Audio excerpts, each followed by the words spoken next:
എന്ത് പറഞ്ഞാലും ഇപ്പോൾ ബിഗ് ബോസ് ഷോ ഒരു വല്ലാത്ത ഫേക്ക് പോലാണ് നമുക്ക് ഫീലാവുന്നത്. എന്ന് വെച്ചാൽ ഇപ്പം ജാസ്മിൻ്റെ വാപ്പയ്ക്ക് സുഖമില്ല, ബ്ലോക്കാണ് എന്നൊക്കെ പറഞ്ഞ് അതൊക്കെ എല്ലാവർക്കും മനസ്സിലായ കാര്യമാണ്. ഫോൺ ചെയ്ത് പക്ഷേ അത് പറയാൻ വേണ്ടിയിട്ടല്ല ജാസ്മിനെ ഫോൺ വിളിച്ചത്. പുറത്ത് നടക്കുന്ന പുറത്തുള്ള സംഭാഷണം പറഞ്ഞു കൊടുത്തു. അപ്പം തന്നെ ജാസ്മിൻ അവിടെ പോകുന്നു. പിന്നെ ഗബ്രിയെടുത്ത് മിണ്ടുന്നില്ല, മാറിയിരിക്കുന്നു. പിന്നെ ഭയങ്കര ആക്ഷൻ, കെട്ടിപ്പിടിയില്ല, ഒന്നുമില്ല. അപ്പം വളരെ വ്യക്തമായി നമുക്ക് മനസ്സിലായി ഇവരുടെ വാപ്പ പുറത്തുള്ള കാര്യങ്ങൾ പറഞ്ഞു കൊടുത്തു എന്നുള്ളത്. അതായത് നൊയമ്പ് സമയത്ത് ഇങ്ങനെ ചെയ്തതൊക്കെ ഭയങ്കര നെഗറ്റീവായിട്ട് വന്നിട്ടുണ്ടെന്നൊക്കെ പറഞ്ഞപ്പോഴത്തേക്ക് ആകെ ജാസ്മിൻ ഡിസ്റ്റർബ്ഡായി.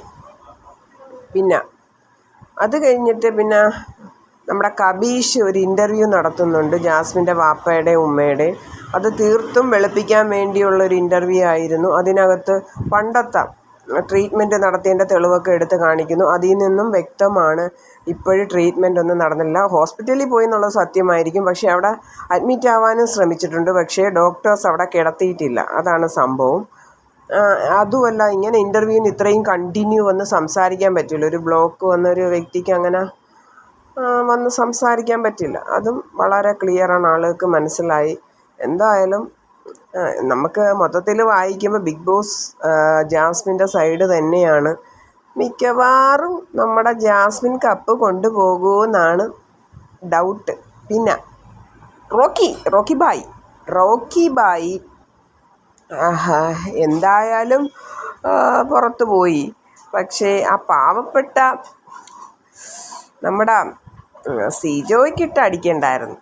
അത് മോശമായിപ്പോയി കേട്ടോ, അത് വളരെ മോശമായിപ്പോയി. പാവപ്പെട്ട സിജോയെ ഉപദ്രവിക്കണ്ടായിരുന്നു. പക്ഷേ ഒരാൾക്ക് അവിടെ അടിയുടെ അവകാശം ഉണ്ടായിരുന്നു. ആർക്കാ? ഗബ്രിക്ക് ഇച്ചിരി അഹങ്കാരമുണ്ട്. അവനിട്ട് 2 പൊട്ടിപ്പ് കൊടുക്കേണ്ടതായിരുന്നു. അത് മോശമായിപ്പോയി കേട്ടോ. പക്ഷെ നിങ്ങൾ റോക്കി ബായി ഒന്നുമില്ലെങ്കിലും കുറച്ച് സത്യസന്ധനായിട്ടാണ് അവിടെ പെരുമാറിയത്. പക്ഷെ ഓവർ ദേഷ്യം കേട്ടോ, സഹിക്കാൻ വയ്യ. ഓവർ ദേഷ്യം. എന്തായാലും ശരി തന്നെ. പിന്നെ നമ്മുടെ റസ്മിൻ ബായിയുമായിട്ടുള്ള ഒരു ചെറിയ എന്തോ ഒരു റിലേഷൻ ഗബ്രിക്ക് അവിടെ മണക്കുന്നുണ്ട്. പക്ഷെ ഗബ്രി തിരിച്ചറിഞ്ഞു ജാസ്മിൻ ഇതൊരു സ്ട്രാറ്റജിയാണ് ഉള്ളത്. പിന്നെ ഗബ്രിയും മനസ്സിലാക്കി.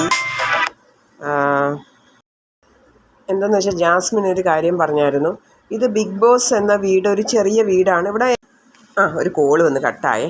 അപ്പം ഇവിടെ 19ഓളം മനുഷ്യരുള്ള ഒരു ചെറിയ വീടാണ്, ചെറിയ ലോകമാണെന്ന് അവൾ പറയുന്നുണ്ട്. അവളെ സംബന്ധിച്ച് ഇവിടെ അവൾക്ക് ആവശ്യമാണ്, നല്ലൊരു ഫ്രണ്ടിനെ ആവശ്യമാണ്. ഫ്രണ്ടെന്ന് ഞാൻ പറയുന്നു, ഓക്കെ. അപ്പം അതിന് വേണ്ടിയിട്ട് അവളുടെ കാര്യസാധ്യത്തിന് വേണ്ടി മാത്രമാണ് ഗബ്രിയെ ചേർത്ത് നിർത്തിയിരിക്കുന്നത്. മനസ്സിലായില്ലേ? പക്ഷേ പുറം ലോകത്തേക്ക് ഇറങ്ങിക്കഴിയുമ്പം വാപ്പയുണ്ട്, ഉമ്മയുണ്ട്, ഫ്രണ്ട്സുണ്ട്. പുറം ലോകത്തേക്ക് ഇറങ്ങിക്കഴിയുമ്പോൾ പിന്നെ ഗബ്രിയുടെ ആവശ്യമില്ല. ആ ഒരു സത്യം ഗബ്രി ഇപ്പോൾ തിരിച്ചറിഞ്ഞ് തുടങ്ങിയിട്ടുണ്ട്. ഗബ്രിക്ക് അതായത് പിന്നെ കൺഫേമാണ് ഗബ്രിയെ പിന്നീട് ആവശ്യമില്ല. ഇവിടുത്തെ ഒരു കാര്യസാധ്യത്തിന് വേണ്ടി അവൾ ഭയങ്കര ഫ്രണ്ടാണ്, അങ്ങനെയാണ് ഇങ്ങനെയാണെന്നൊക്കെ പറഞ്ഞ് കൂടെ നിർത്തുന്നു, അത്രയേ ഉള്ളൂ. ഗബ്രിയെ സംബന്ധിച്ച് റസ്മിനുമായിട്ടൊരു റിലേഷൻ അവിടെ ഉണ്ട്. പിന്നെ തുടക്ക സമയത്ത് സിജോയിൽ നല്ല പ്രതീക്ഷയുണ്ടായിരുന്നു, നല്ല ഫോമിൽ കളിച്ച് വരികയായിരുന്നു. പക്ഷേ സിജോ ഇപ്പോൾ ഒന്ന് സ്ലോ ആയി. സിജോയും മുടിയനും, അതായത് ഋഷിയും ആണിപ്പം ജാസ്മിന് ശത്രു. അപ്പം ഇവർ എങ്ങനെയെങ്കിലും ഇവിടെ നിന്ന് തുരത്താനായിരിക്കും ജാസ്മിൻ ശ്രമിക്കുന്നത്. ജാസ്മിൻ ഇനി ശത്രുവായിട്ട് കണ്ടുകൊണ്ടിരിക്കുന്നത് അൻസിബ, അതുപോലെ ഋഷി, സിജോ. ഇവരിൽ ആരെയെങ്കിലും പുറത്താക്കാനായിരിക്കും ജാസ്മിൻ ഇനി നോക്കുന്നത്. ബിഗ് ബോസിനെ സംബന്ധിച്ച് ഏറ്റവും ബിഗ് ബോസിന് ഇഷ്ടപ്പെട്ട കണ്ടസ്റ്റൻസ് ആരാന്ന് ചോദിച്ചാൽ ജാസ്മിനും ഗബ്രിയും തന്നെയാണ്. എന്ന് വെച്ചാൽ ഏറ്റവും കൂടുതൽ കണ്ടൻറ്റ് കൊടുക്കുന്നത് അവരാണല്ലോ. ഇപ്പം ബിഗ് ബോസ് ഇവരെ ഫോക്കസ് ചെയ്ത് തന്നെയാണ് വീഡിയോ ചെയ്യുന്നത്. അതുകൊണ്ടാണ് പുറത്ത് ഇത്രയും ഒരു ചർച്ചയായത്. അതിന് കുറേ പങ്ക് ബിഗ് ബോസിനും ഉണ്ട്. പണ്ട് തന്നെ നമുക്കറിയാം, പല കണ്ടസ്റ്റൻസും ബിഗ് ബോസിൽ പോയി പിന്നീട് അവിടെ ഓരോ കാര്യങ്ങൾ സംസാരിച്ചതിൻ്റെ ബേസിൽ ഡിവോഴ്സിൻ്റെ വക്കിലെത്തിയ ആളുകൾ വരെയുണ്ട്.